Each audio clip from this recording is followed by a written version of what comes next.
مولاي صل وسلم دائما ابدا على حبيبك خير الخلق كلهم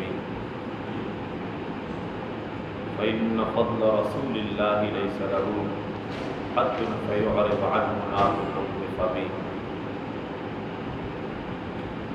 قال الله تبارك وتعالى في القرآن المجيد: انما ذلكم الشيطان يخوف اولياءه فلا تخافوهم وخافون ان كنتم مؤمنين. یہ تو شیطان ہے جو ڈراتا ہے تمہیں اپنے دوستوں سے، پس نہ ڈرو ان سے بلکہ مجھ سے ہی ڈرا کرو اگر تم مومن ہو. سورہ آل عمران کی آیت نمبر 175 ہے، 175 ہے. آل ایمان کو بتایا جا رہا ہے کہ شیطان تمہیں اپنے دوستوں سے ڈراتا ہے، کفار و مشرکین سے ان کا رعب تمہارے دلوں میں ڈالنے کی کوشش کرتا ہے، مختلف قسم کے وسوسے ڈالتا ہے. وہ بڑے پاورفل ہیں، بہت طاقتور ہیں، بہت، لیکن فرمایا فلا تخافوہم، ان سے نہ ڈرو، اللہ سے ڈرو اگر تم ایمان والے ہو. تو ایمان والوں کو فقط اللہ ہی سے ڈرنا چاہیے. وَلَا يَحْزُنكَ الَّذِينَ يُسَارِعُونَ فِي الْكُفْرِ، اور اے جان عالم صلی اللہ علیہ وسلم، نہ غم زدہ کریں آپ کو جو جلدی سے کفر میں داخل ہوئے ہیں. اِنَّهُمْ لَن يَضُرُّوا اللَّهَ شَيْئًا، بے شک یہ لوگ نہیں نقصان پہنچا سکتے اللہ تعالیٰ کو کچھ بھی. یرید اللہ الا یجعل لهم حظا فی الآخرہ، چاہتا ہے اللہ تعالیٰ کہ نہ رکھے ان کے لیے ذرا حصہ آخرت کی نعمتوں سے. وَلَهُمْ عَذَابٌ عَظِيمٌ، اور ان کے لیے عذاب عظیم ہے.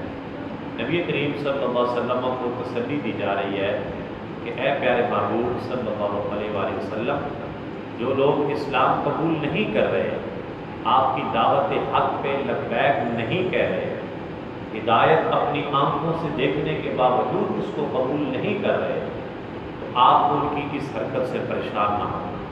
وہ خود گمراہیوں کی دلدل میں دھنسے ہوئے ہیں، خود اپنے لیے آتش کی آگ جو ہے وہ جہنم کی آتش خرید رہے ہیں.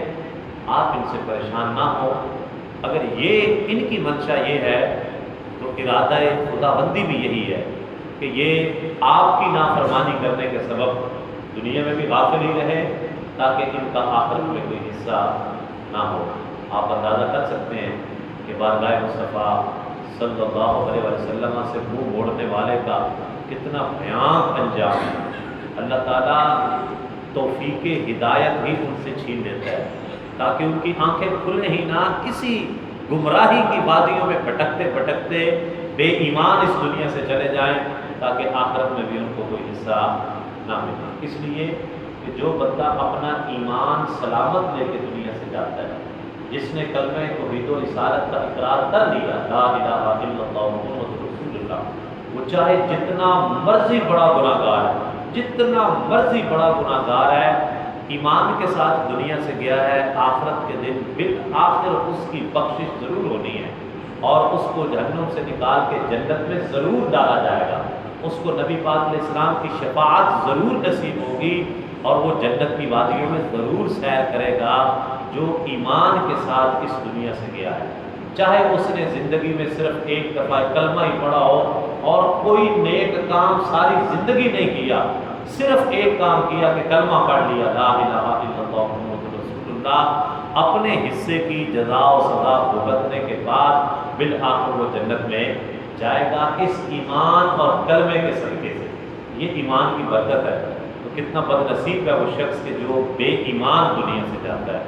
ان الذین اشتروا الکفر بالایمان لن یضروا اللہ شیئا ولہم عذاب الیم، بے شک جنہوں نے خرید لیا کفر کو ایمان کے عوض میں ہرگز نقصان نہ پہنچا سکیں گے اللہ تعالیٰ کو کچھ بھی، اور ان کے لیے دردناک عذاب ہے. یعنی جو بندہ ایمان نہیں لے کے آتا اور اسلام قبول نہیں کرتا وہ اللہ تعالیٰ کو کوئی نقصان نہیں دے سکتا. اس سے ذات باری تعالیٰ کا کوئی نقصان نہیں ہے، نقصان اس کا اپنا ہی ہے کہ وہ دنیا سے بھی نامراد گیا اور آخرت میں بھی ہمیشہ وہ ناکام اور نامراد رہے گا اور دردناک عذاب اس کے لیے ہے۔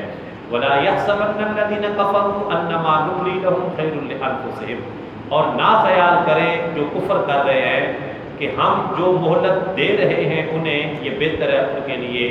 انما نملی لہم لیزدادوا اثما، ان کے لیے صرف اس لیے ہم تو انہیں مہلت دے رہے ہیں کہ وہ اور زیادہ کر لیں گناہ۔ وَلَهُمْ عَذَابٌ مُهِينٌ، اور ان کے لیے عذاب ہے ذلیل و خوار کرنے والا۔ یعنی یہ دیکھ لیں کہ کفار کو بھی مہلت دی جاتی ہے، اللہ پاک فرمانا ہے کہ ہم انہیں ڈھیل دے رہے ہیں، مہلت اور گناہ کر لیں۔ کتنے ظلم کریں گے یہ، کتنے ستم کریں گے یہ، اور کس حد تک جائیں گے، ان کو بھٹکنے دیں جو ہے وہ کفر اور گمراہی کی وادیوں میں، کہاں تک یہ جاتے ہیں۔ بلاخر پھر آنا تو اللہ تعالیٰ کی بارگاہ میں ہی ہے نا، ان کے لیے دردناک عذاب ہے۔ اس لیے خوش نصیب ہوتے ہیں وہ اہل ایمان کہ کوئی بندہ تھوڑا سا دائیں بائیں ہٹتا ہے نا، فوراً اللہ تعالیٰ کی طرف سے پکڑ آ جاتی ہے اور اس کو وہ تنبیہ کر دی جاتی ہے کہ نہیں بھائی ادھر نہیں جانا۔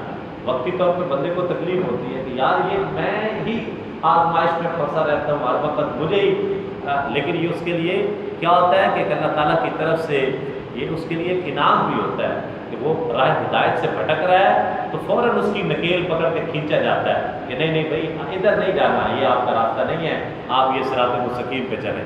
اور ایک طرف وہ بندہ ہے کہ جو ساری زندگی کفر میں، گمراہی میں، ظلم میں، ستم میں، گناہوں میں ہے، اس کی صحت بھی بالکل اچھی ہوتی ہے، اس کا کاروبار بھی بڑا چل رہا ہوتا ہے، دولت کی بھی ریل پیل ہوتی ہے، اس کو کوئی غم بھی نہیں ہوتا، کوئی ٹینشن بھی نہیں ہوتی، وہ سب کچھ کر رہا ہوتا ہے، بظاہر بڑا خوشحال بھی ہوتا ہے، لیکن وہ خوشحال نہیں ہوتا۔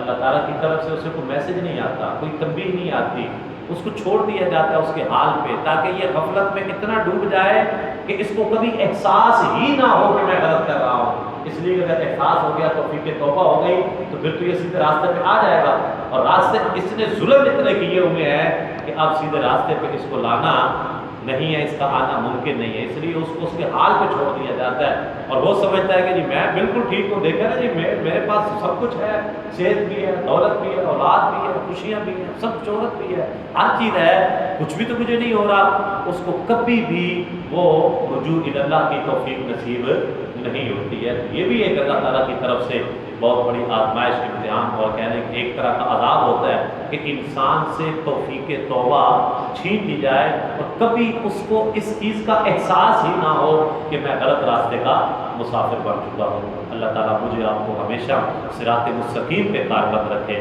اور اللہ تعالیٰ ہر قسم کی ابتلا، آزمائش اور امتحان سے ہم کو محفوظ فرمائے، اور اللہ تعالیٰ ہم سب کی بے حساب مغفرت فرمائے۔ آمین الحمدللہ رب العالمین۔